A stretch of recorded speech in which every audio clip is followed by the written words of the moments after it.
Hi everyone, so the new tournament regulations are out now for X-Wing, and I thought it was going to be a good time to just cover the changes really. And I could have titled this video "The Death of the Intentional Draw," which is what we've all been waiting for, but I wanted to be a little bit more classy than that, so here we go. The basic changes, the important stuff is obviously the death of the intentional draw, but you can find this on the FFG website. If you go to news and stuff like that, all the FAQs and tournament regulations for individual games are there, but I've got it up here for you. I'm not going to go point by point, but scroll down. So obviously changes are in red, so we'll cover them in order. Just clarification for leader participation, stuff like that, and using the new names for different tiers of events, so nothing much to see there. Sharing components. This one was brought up basically at some of the bigger events FFG have run, the enforced sharing of dice and stuff like that, and it's just to clarify whereabouts you can do this, and like you can now do it during a game. You don't have to ask before. Adds in the set of dice can be shared, and it also adds in the fact that the marshal can now mandate that players have to share a certain component. And I think that's a good change. It lets you allows for TOs to now supply dice and mandate that those dice be used on each table, stuff like that. Personally, I think I always get a bit skeptical with dice rigging and stuff like that. I can't get past the fact that it's a game, but evidently it does happen, and I think this is a good way to counter it. As a TO, if you're worried about it, you can provide dice now and mandate that people share them, or mandate that a set of dice is shared between players. We've now added in that you're allowed to actually mark your bomb tokens as well, but you're not allowed to alter them anyway. So that's now asteroid debris and bomb tokens that you can stick your name on or colour the edges, stuff like that. This is an entirely new section, so the loss and damage components, and this talks about what to do if you lose something that you need, and it basically revolves around the fact that you either have to go and buy it again or you're disqualified from the event. And there are a couple of exceptions. Damage cards. If a damage card goes missing, you actually get to put a proxy in the deck, which the leader will create for you. A damaged ship model or connection. I believe this is a good way of doing it. But if a model in its damaged state doesn't impede the progress of play and abides by the rules under component modifications on page 7, you just carry on. If a model does impede play, the player keeps the model near the rest of his squad for the remainder of the tournament. So basically, if you break one of your ships and it's stopping the flow of the game, then you just play the base and the insert.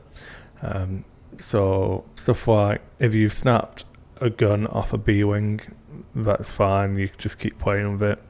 If you've actually snapped a base off and you can't get it to stay on, you just ignore it and keep playing. Damage dice, ruler, templates, whatever. You've got to keep the original component, obviously, to prove that you actually had it at some point, and then you share your opponents for the rest of the game. It obviously just goes on to the legal products now. So it's allowing third-party products with the following exceptions. So you can use tokens, but you're not allowed to use third-party obstacles or bombs. You can use range rulers as long as they match the official dimensions, which in itself is a sticking point because FFG products aren't necessarily the same sizes. So as long as you can prove that it matches another FFG product that you have, you should be okay. And movement templates are the same. And let's keep going down. It's none of the stuff people are actually interested in, but we'll cover it anyway. Game setup. This is a good one. So when you're deploying, players cannot measure distance and spacing with a physical object during setup, except when using range rulers and maneuver templates within range 1 of that player's edge. So this is one that's been brought up a few times. So you've got a range 1. If you put something outside of it into a table, that's cheating. Whether it be a range ruler, maneuver template, whatever. So you have to make sure your stuff goes off the back edge of the table if it won't fit in range 1. Discarded cards. This is an interesting one just because of the dual cards, really. The normal convention is once you've discarded a card, you just flip it face down. Obviously, dual cards have something written on the other side, and it will add confusion, so you now place a dual card underneath a ship card when it's discarded. Here we go, a contentious one. Taking notes and outside material. Players cannot take notes or reference outside material or information during a tournament round. However, players may reference official rule documents or game components that do not contain hidden information at any time, or ask a judge for clarification from official rules documents. Official rule documents include all rules documents available on the X-Wing page of our website, those found in an X-Wing product, or a portion thereof. So I'm going to tackle this in 2 tiers. This rule has been added into all of the tournament structures for every game FFG makes, and it's copy and pasted other than the X-Wing part. And what does it actually mean? The first point is taking notes. So this really comes into it on the stuff that has hidden information. So some of the LCGs, stuff like that, you can't note what cards have been discarded. You've got to just remember it naturally, and that kind of stuff. X-Wing doesn't really have any hidden information as such, but note-taking can become pertinent as we move later on into some of the document. But the one I wanted to focus on was referencing outside material. So for this one, it actually clarifies what and what isn't allowed. So you're allowed to look at anything that comes in one of the packs that you buy, and that can be the reference sheets for different ships, for the maneuver dial and stuff like that. That comes on the packaging. So the content of a dial is open knowledge, and you can ask to know what maneuvers are on. Where this gets a little bit tricky is myself, for example, I've got a little bit of a card for each faction which has all of the maneuvers on them. That technically now is outside material, which I'm not allowed to reference. The fact that the knowledge on it is open is irrelevant according to the wording of these rules. What I'd have to do is ask my opponent what it is, and they by all rights should tell me what moves they have available. If they won't, for any reason, like if they've set the dial and you ask, it can be a little bit tricky to look at the dial to go through the moves, especially if they haven't brought those references with them.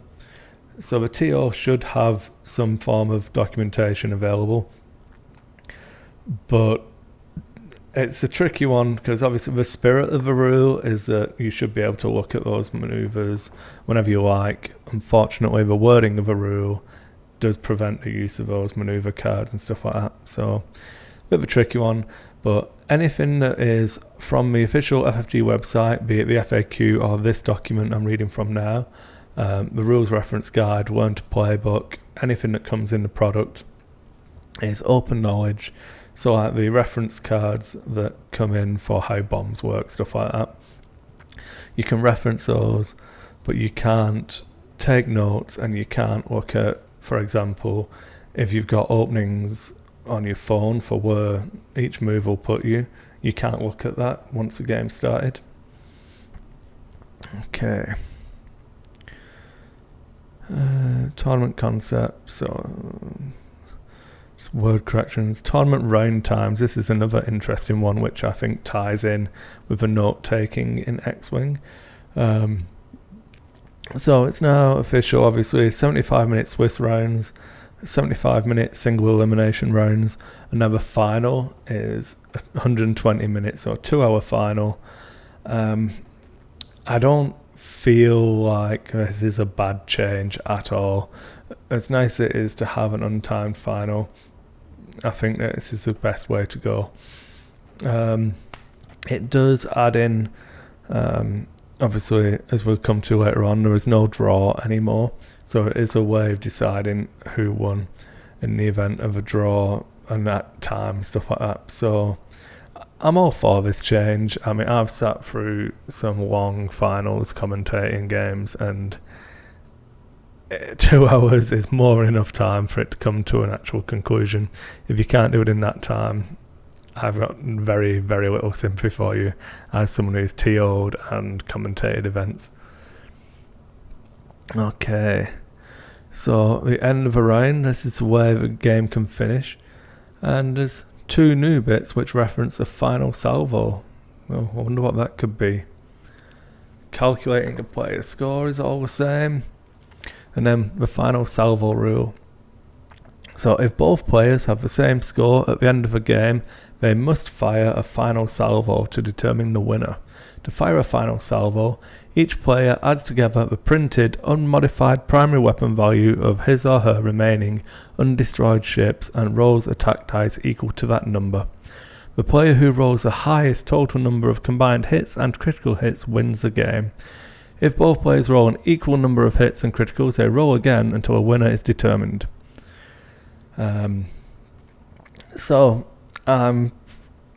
It's a tiebreaker. I'm actually happier with this tiebreaker than initiative, which is what I expected them to go with. And the reason I didn't like initiative was it could affect how you wanted to approach the game before you'd even deployed. In that if you win the roll to initiative and you're in a timed game, especially if you're playing 60-minute rounds in some of the non-Premier events, stuff like that, games can go to time, and if initiative was a tiebreaker, it could affect, if you're flying against a fell, you want to give him initiative to make sure he has to move before you, but then you've just handed him an advantage outside of that. So I think this is a more elegant way of doing it. There are winners and losers, obviously. 4 Phantoms is pretty good if you can play this play style. Hawks, on the other hand, not very good if you're going to go to draws. But I think it's an elegant way of doing it. And I also like the fact that it's still the same, in that one of my complaints about initiative was that it could be decided by a random dice roll outside of the game is what decided who won. In that if you win the initiative roll and take initiative, that one dice roll can affect who wins at the end of the game beyond how the game actually unfolds. The final salvo, although it's the same kind of thing, it's one series of dice rolls, at least it's at the end of the game. So you're actually doing this roll at the end, not referencing a roll that took place at the start. And mathematically, it's all the same really, but it feels better to me. It feels right having this roll at the end. It's a tense dice roll at the end of the game, rather than I've lost because you won that first dice roll we ever made.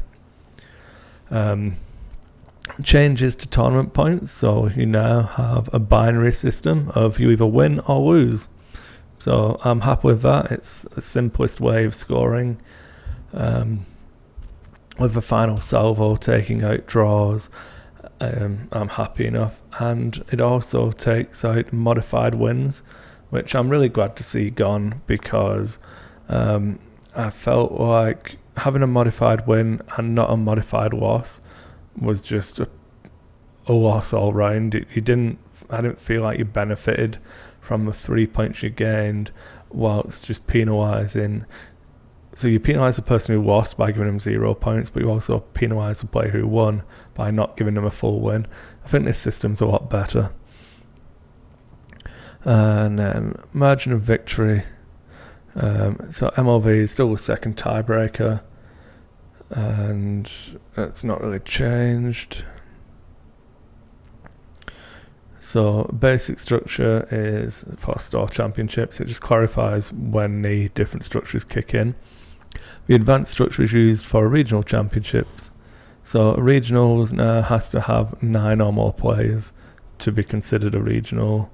I'm pretty sure that was already, I think it was 8 before you could get away with, but I'm happy enough that that's a change. And that's it, that's the document in its entirety. So big changes. Taking notes, I feel, ties in with the round timings. I don't personally mind people taking notes, but it could be abused, especially with the way it's going that you can't draw now and stuff like that. If you're gonna, just let me note down how this game's going. If you're taking notes every round, it's gonna eat up time, and just play the game, remember what happened, and then take notes afterwards. Yeah, I've already spoke about the untimed final. Final salvo and the tournament points. One of the discussions I've literally just come out of a text conversation about the tournament points and the margin of victory and stuff like that. And I'm not 100% where I stand on it at the moment. I did disagree with the people I was talking to. But basically, I'm happy with the way the system works, in that if your game finishes in any form of draw, you now get 100 MLV. And so if both players have an identical score, each player receives a margin of victory of 100. That's this line here. So one of the points that was raised was that rather than having a margin of victory of 101 to 200 if you win, it's lowered it to 100 to 200 as a margin of victory, and that the player who lost has got the same MLV as you. Personally, I don't see it as much of a problem, because you're still getting the tournament point, which is the primary way that you will be ranked in the event. And then when you combine the MLVs with all of the other MLVs from the different games you're playing, I don't see a difference of 1 point making much of a difference. And I'm happy with the way it is now. I would like to see the Nashtar puck changed again, now that Tome is probably going to change to reflect this new scoring system, because the Nashtar puck broke Tome in that you couldn't have a 100 MLV and a victory. It was scored as a draw because they existed. But with this change, hopefully that will get rectified. That's about it. I mean, is it going to actually change the list we're taking and stuff like that? I don't think it is, no. I feel like what was good in the meta before is still good. Nothing, you're not going to worry about your jump masters only having a final salvo of 6 if they're all still on the table, because chances are they're not going to be on the table. One of them's going to be dead.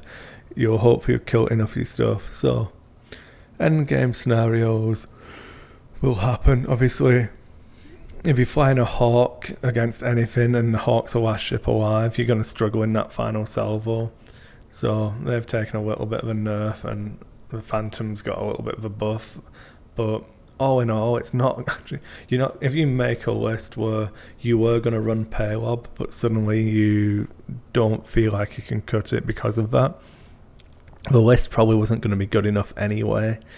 And the same with a Phantom. If that's what pushes you from running a Dengaroo list into, oh no, I want a Phantom in case that final salvo, if you're playing for that draw, you've probably got a good chance of actually losing and giving up too many points. So I don't feel like it's going to affect the meta that much at all. People are going to enjoy talking about it, and we'll see after some games how much of an impact it has.